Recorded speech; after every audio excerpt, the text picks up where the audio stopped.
Hello everyone, welcome to my channel. I hope everyone is having a wonderful day.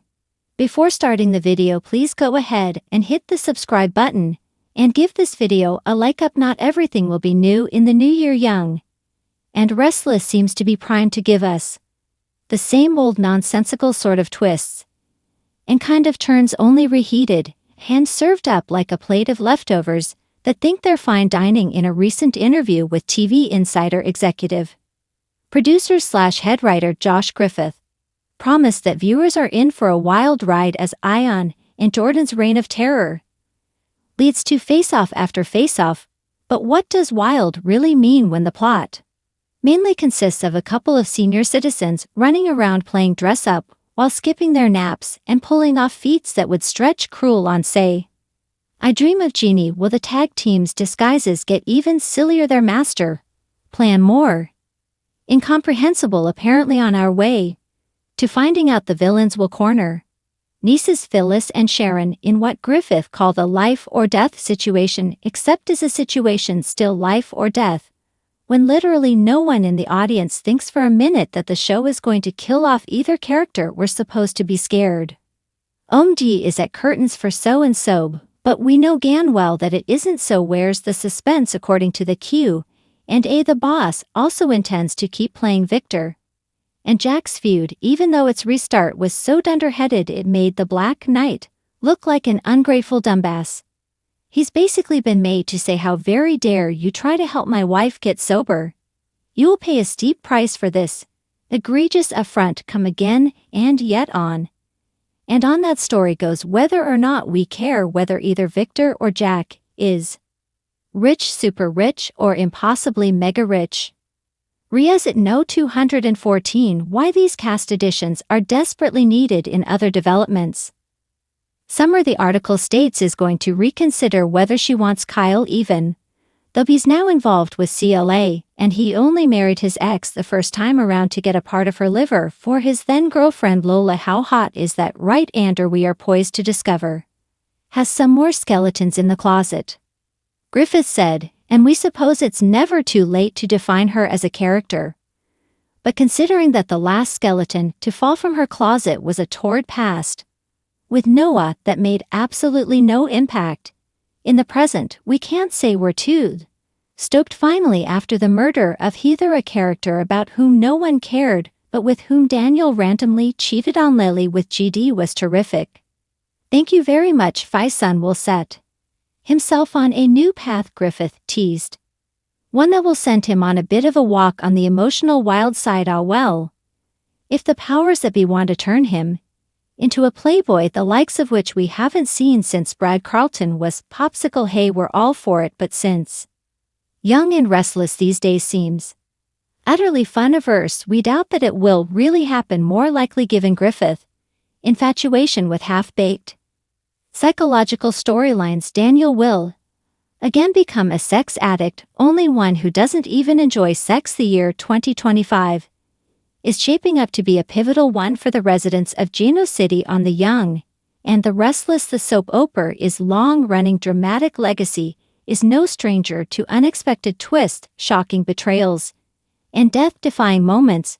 But as we look toward the coming months, fans are gripped by a bold prediction. Phyllis Summers and Sharon Rosell, two iconic characters, are on a dangerous path that might lead to one of them meeting an untimely death. Phyllis and Sharon have been central to many of the show's storylines over the years. Both characters are beloved for their unique qualities, and each has faced her share of triumphs and tragedies. Yet, as Geno City prepares for another year of high-stakes drama, these two characters find themselves at the heart of a massive, life-altering storm. The question looms, which one of these powerful women will meet their maker in 2025? Could the show be ready to bid farewell to one of its most iconic characters? Let's explore the evidence and clues that are fueling fan speculation. Phyllis Summers has always been a larger-than-life character.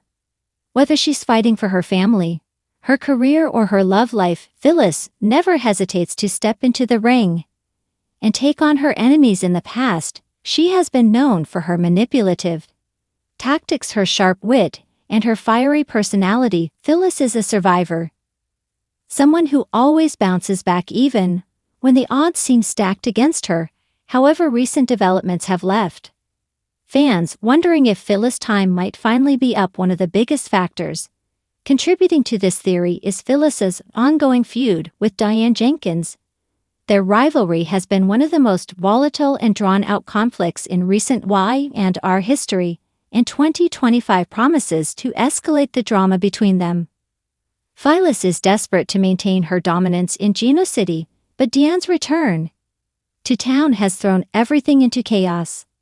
As Phyllis finds herself increasingly isolated and cornered, fans are speculating that this might be the final straw that pushes her toward a dramatic exit. If Phyllis were to die, the manner of her demise would undoubtedly be shocking. Will she be caught in a deadly confrontation with Diane? Could a moment of recklessness lead to a tragic accident? Phyllis is no stranger to danger, and with her mounting enemies, her downfall could be as fiery and dramatic as her personality. But beyond her rivalry with Diane, Phyllis' love life has also been a source of turmoil. Her on-again, off-again relationship with Nick Newman has always been a point of tension, with Nick currently trying to navigate his feelings for both Phyllis and Sharon. It's clear that Phyllis' future with him may be uncertain. Could a final confrontation between these three characters, fueled by love and betrayal, be the catalyst for Phyllis' ultimate demise? On the other hand, Sharon Rosal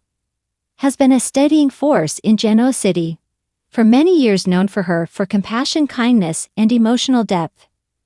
Sharon has earned a place in the hearts of viewers, yet behind her calm exterior, Sharon is no stranger to tragedy. She has faced numerous personal challenges, from her struggles with mental health to her tumultuous relationships, particularly with her ex-husband Nick. Sharon's vulnerability is one of her most defining traits. Fans have witnessed her endure devastating losses, including the deaths of loved ones and the near loss of her own life. But as Y&R 2025 unfolds, Sharon is facing new hurdles that could be more than she can bear. Sharon's marriage to Ray Rosals was tragically cut short when he died in a car accident, leaving her heartbroken and reeling. Since then, Sharon has found a sense of peace with Nick, but their relationship has been far from smooth sailing. With Phyllis back in the picture, Sharon finds herself once again in the midst of a love triangle. However, as much as Sharon desires to move forward and rebuild her life, the constant tug of war with Phyllis may have grave consequences. Could the mounting pressure of this love triangle and the emotional strain of dealing with high vendettas push Sharon toward a fatal moment of weakness? Sharon has always been a character whose life is on a precipice. Her emotional journey is one of overcoming obstacles, but it's also clear that her path is fraught with danger. Fans are speculating that Sharon's death could be the emotional tipping point for many of the characters left in Geno City. Would Nick's grief over losing Sharon push into a new place in his life, or would the tragic loss of Sharon be the catalyst for Phyllis to fully snap, launching her down a darker, more destructive path? As with any soap opera, the writers are masters at dropping subtle clues that keep fans guessing. The key to predicting which character might meet a tragic end lies in the stories that are unfolding as 2025 begins. Both Phyllis and Sharon are at the center of major storylines that airy with tension and emotional conflict. Phyllis, as previously mentioned, is locked in a battle with Diane Jenkins, and this feud is intensifying with each passing day. Phyllis is also deeply involved in her daughter Summer's life, and her relationship with Summer has been strained. The emotional rift between mother and daughter has only grown more intense recently, which suggests that Phyllis' fate is tied to unresolved family drama. Could her death be ultimate form of retribution, both for her enemies and for herself? Meanwhile, Sharon has been dealing with her own set of challenges. She's recently been facing a battle with her health as she grapples with the aftermath of past trauma. Her emotional state is fragile, and some fans believe that this vulnerability could spell her end. Furthermore, Sharon's close bond with her children could make her death especially impactful, creating a major emotional impact on viewers. A death scene that revolves around Sharon's health issues, or a dramatic confrontation could be the emotional climax that propels the show into 202. Ultimately, the question remains who will die, Phyllis or Sharon. Both women have been integral parts of Y&R for years, and their storylines are reaching critical junctures. Phyllis' increasingly dangerous pursuit of revenge and Sharon's emotional vulnerability are setting the stage for a potentially devastating death, whether it's through a fatal accident, a dramatic confrontation, or a more subtle health decline. Fans are bracing for a major twist. The death of either Phyllis or Sharon would undoubtedly send shockwaves through Geno City, but whether it's Phyllis' fiery temper or Sharon's quiet strength that meets its end, the impact of their loss will reverberate through the show for years to come. Stay tuned as the young and the restless continues to evolve with shocking twists, betrayals, and perhaps the ultimate sacrifice. 2025 will undoubtedly be a year of reckoning, and Phyllis or Sharon might soon be forced